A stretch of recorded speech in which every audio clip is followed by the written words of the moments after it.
In May 2022, the last Azov fighters walked out of the Azovstal steelworks with their hands raised. Russia called it the end of them. 4 years later, almost to the day, Azov is back over Mariupol, not on foot, not in armor, but in the air 160 kilometers deep, deciding which Russian trucks reach the front and which ones don't. Ghosts don't usually pick the battlefield. These ones did. But this isn't a revenge story. Revenge would be too small for what's actually happening here, because the men flying these drones haven't come back to retake their city. They've come back to do something colder and far more dangerous to Moscow. They've come back to switch off the road. And to understand why a single highway matters more than a city, more than a flag, more than a front line that hasn't moved in months, you have to understand the one rule of war that Russia spent 4 years pretending it could ignore. An army doesn't run on courage. It runs on diesel. Look at a map of southern Ukraine and your eye goes to the wrong place. It goes to the front line, that jagged scar running through Zaporizhzhia and Kherson, where the trenches are, where the artillery duels happen, where the cameras point. That's where we're trained to believe wars are decided. It isn't. Pull your eye back. Look behind the line into the deep gray expanse of occupied territory, and you'll see the thing that actually holds Russia's south together. A spine. A single slender corridor of road and rail running from the Russian mainland through the city of Mariupol west and south toward Crimea. This is the land bridge. It is the most important piece of ground Russia has taken in this entire war. And it is not a battlefield. It's a supply line. Everything Russia's southern army needs travels down that spine. The shells for the guns, the diesel for the tanks, the bottled water, the bread, the replacement soldiers, the spare tracks, the medical supplies. All of it moves by truck along a handful of highways through a few unavoidable junctions. And the most important junction of them, all the place where the roads from Russia, from Crimea, and from the Donetsk front all bend and meet, is Mariupol. There is a brutal poetry in that. Mariupol was the city Russia paid the highest price to take. The siege of 2022 flattened it. Tens of thousands are believed to have died.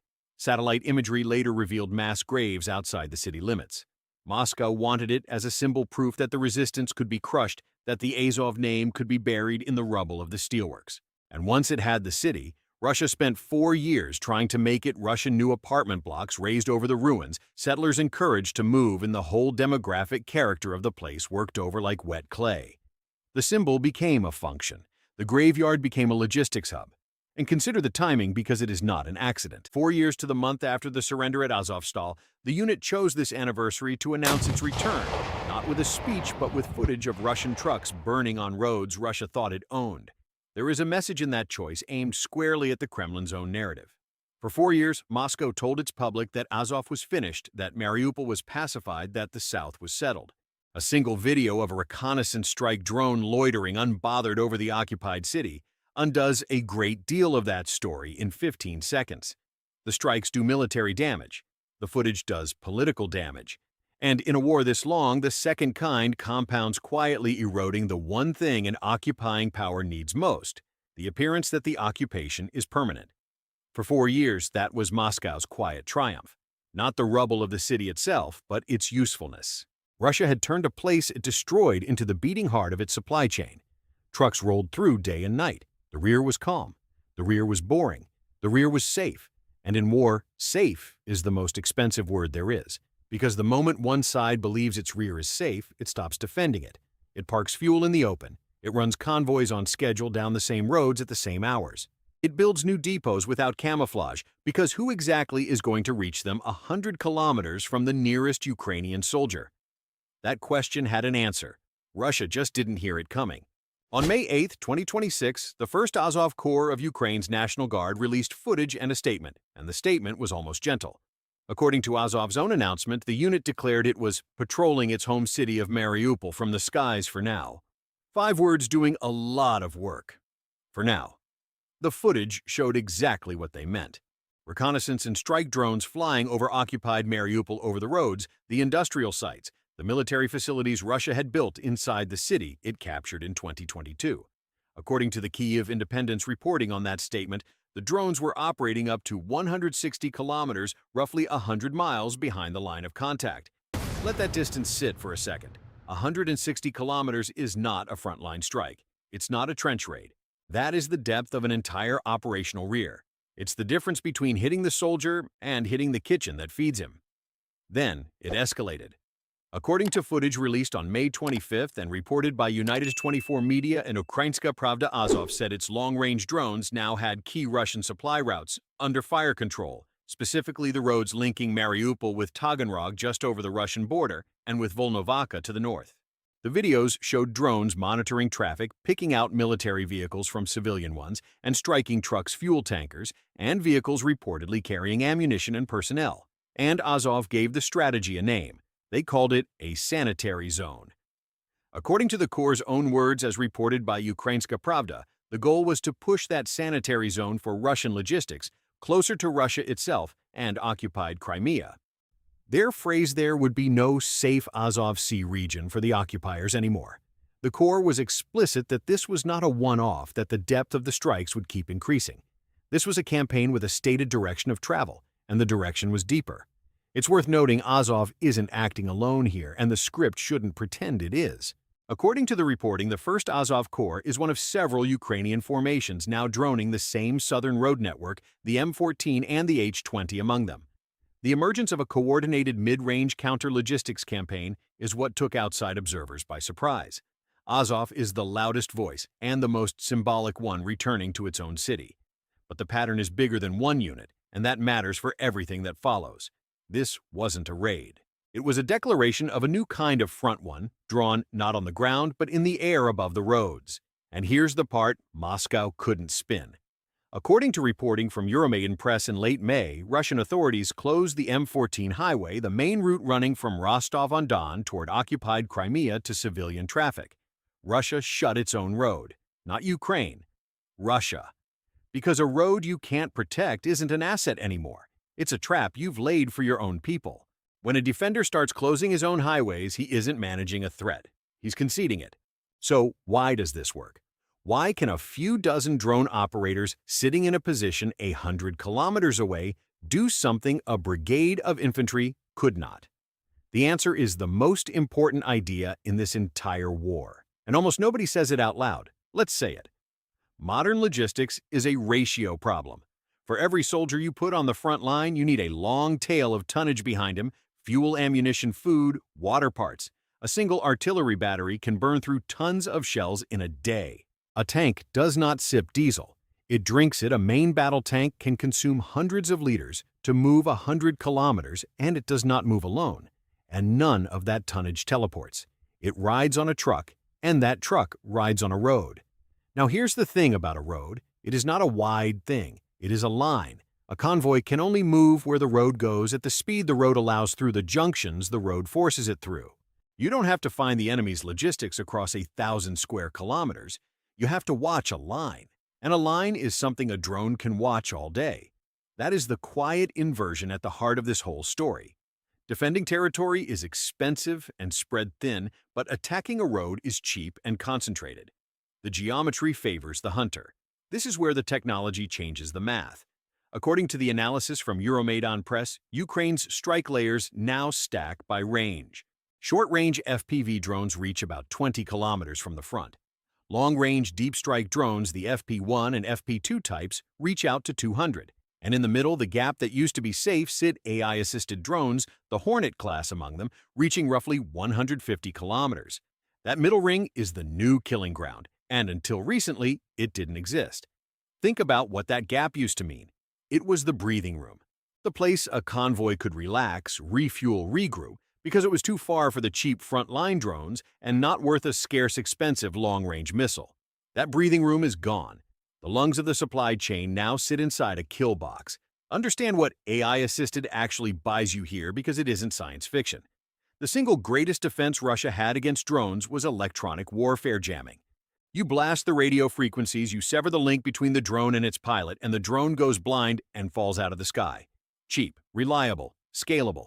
It worked, and for a long stretch of this war, it was the one thing keeping the Russian rear functional. But a drone that can identify and lock onto a target on its own logic doesn't need a continuous radio leash at the final decisive moment. Jam the signal, and it keeps flying the last stretch on its own. According to Azov's account of the operations, Russian air defenses have struggled to intercept these systems, even while operators maintained visual contact with the targets. The jammer Russia's shield for the entire rear just got a lot less useful, and you cannot jam your way out of a weapon that has stopped listening. Now, combine the two facts: a weapon that reaches 150 kilometers and a defense that can no longer reliably stop it. The safe rear was never a place on a map. It was an assumption, the assumption that distance equals safety. Distance no longer equals safety. The map didn't change. The geometry of the map did.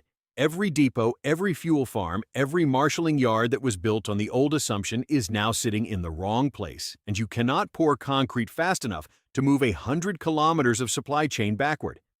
There is something else hiding in that geography, and it's the reason Crimea sits at the center of all of this. A peninsula is the most logistically fragile shape a piece of defended land can take. It has almost no border with friendly territory, just the narrow neck at the top and the bridge across the strait, which means every road into it is a choke point by definition. You cannot widen a peninsula's connection to the mainland. You cannot route around the sea. Whatever comes in through a few fixed doors, and Mariupol guards the busiest of them. That is why a campaign against the roads near Mariupol is not really a campaign against a city. It's a hand tightening on the one artery a peninsula cannot live without. Some of you are already thinking, what about the railways? It's the right question. Rail is the backbone of any serious military logistics operation because a single train moves what 100 trucks cannot, and Russia leans on rail harder than most armies on Earth. But rail has a weakness that roads don't. It is rigid. A truck convoy that loses a stretch of highway can detour onto a side road. A train that loses a stretch of track stops and waits and stacks up behind the brake until engineers can repair it, and the repair crews work in the open on a known location, which is exactly the kind of fixed, predictable target this new middle ring of drones was built to punish. Rail moves more, but rail bends less. Squeeze the roads and the rail both, and you don't have to cut the supply line. You only have to make it unreliable. An army can survive a smaller supply. What it cannot survive is not knowing whether tomorrow's supply will arrive at all, because you cannot plan an offensive or even a stubborn defense on a logistics network you can't trust. And the economics are merciless. A reconnaissance strike drone in this class costs a fraction of what it kills. Run the exchange. A drone worth a few $1,000s destroys a fuel tanker worth far more, carrying fuel worth more, still on its way to power equipment worth millions. But forget the dollars for a moment, because Russia has dollars. The real currency here is throughput. It is not about how many trucks you destroy. It is about how many trucks now refuse to drive. That's the mechanism almost everyone misses. You do not have to hit every convoy. You don't even have to hit most of them. You have to make the road unpredictable. Once a driver knows that any kilometer of the M14 might be his last behavior, changes before a single additional shot is fired. Convoys wait for darkness. They split into smaller, slower packets. They take longer detours on worse roads with weaker bridges. They sit in depots waiting for an all-clear that takes hours and sometimes never comes. According to Azov's reporting, in many cases, Russian drivers simply abandoned their vehicles the moment they spotted the incoming threat engine running cargo intact left in the road. Each of those decisions is rational, each one is survival, and every one of them slows the tonnage reaching the front. The drone that makes a driver hesitate has already done its job. The explosion is almost a bonus, and trust is the real thing being destroyed here. Not trucks. Trust. The confidence of a quartermaster 100 kilometers back that the load he dispatches tonight will be at the front by morning. Strip that confidence away, and the whole machine starts to hedge stockpiling where it shouldn't, rationing where it doesn't need to, yet holding reserves back out of fear instead of pushing them forward with purpose.